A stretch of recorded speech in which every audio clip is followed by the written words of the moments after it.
And again, we're not talking about should we disagree. We're talking about how can we nurture some civility back into the conversation. There's an extraordinary lack of respect at the national level. If I enter into this discussion with someone, there should be a mutual understanding that if we're going to have this disagreement, I need to go into that thinking there might be a chance I could be wrong. But it seems that we are being defined now, certainly by disagreement instead of unity. The point of a debate or a disagreement, whatever it is it to try and convince you of what I believe is true, or is the goal for us to reach what's true?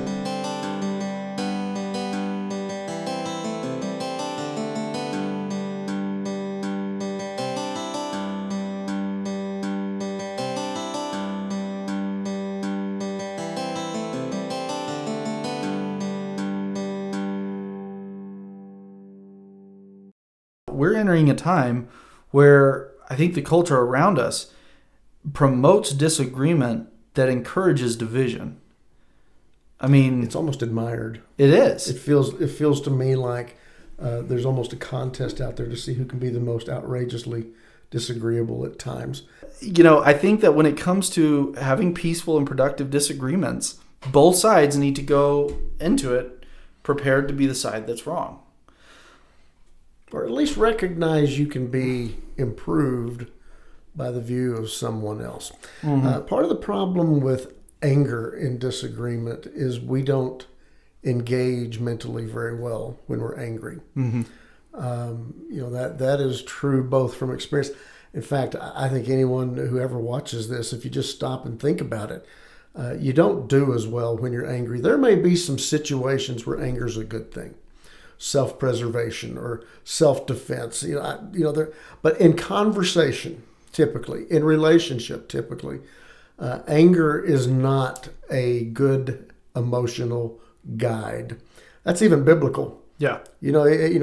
Paul told the Ephesians, be angry and don't sin. Don't let the sun go down on your anger. Now, I know there are couples who stay up all night trying to work out a fight because they think they're told they're not supposed to go to bed until it's over.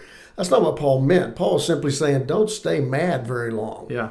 Because it gives us, it puts us in a vulnerable spot to say things we're going to regret, to do things we're going to regret. And I think what we're seeing at the national level, politically, is so much anger. We've seen that borne out. It's exploded in this country, not just in the last couple of weeks before the inauguration, but over this entire year. There's been so much anger. And there have been a lot of things done that you go, boy, that's probably not the best thing to do. But you're watching folks who may be pretty reasonable people sometimes away from this scenario, but they have lost sight of how to be civil and calm. And we sometimes... We end up justifying ourselves in bad behavior because we're angry. And disagreement is healthy. In fact, good comes from disagreement. Change comes from disagreement. Healthy change comes from healthy disagreement. I was talking to someone and catching up with someone from years way back, haven't seen in years. Someone back when I knew him, would have disagreed with a lot. And probably now would still disagree with a lot.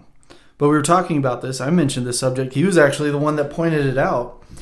He pretty much said that's an interesting topic. And he said part of it is everyone gets so caught up in their own echo chamber now. Compared to where you used to be. Now we can hide ourselves away. I can go find a news outlet or a social site that backs all of my beliefs. And reaffirms what I already believe, and I can ignore any dissenting opinion.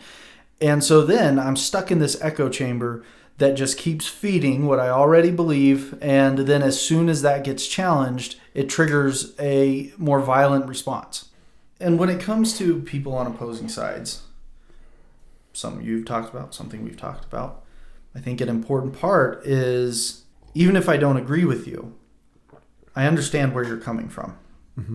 And I think if that's also a goal of not just wanting to beat the other person when it comes to your agreement or disagreement, I want to also understand the other person. Right.